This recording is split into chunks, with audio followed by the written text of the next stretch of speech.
मुहर्रम का दिन था जब मैं पकड़ा गया था।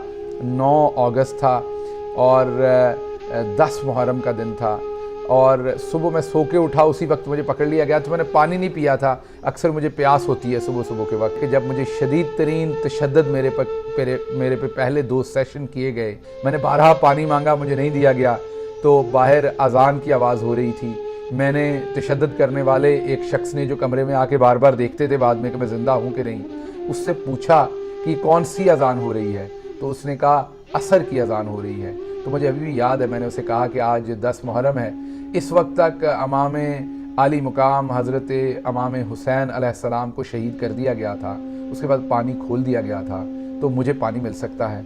उस दोस्त की आंखें याद हैं, उसे शर्मिंदगी हुई, उसने नज़रें झुका ली, लेकिन उसको पानी देने की इजाज़त नहीं थी। तो बहुत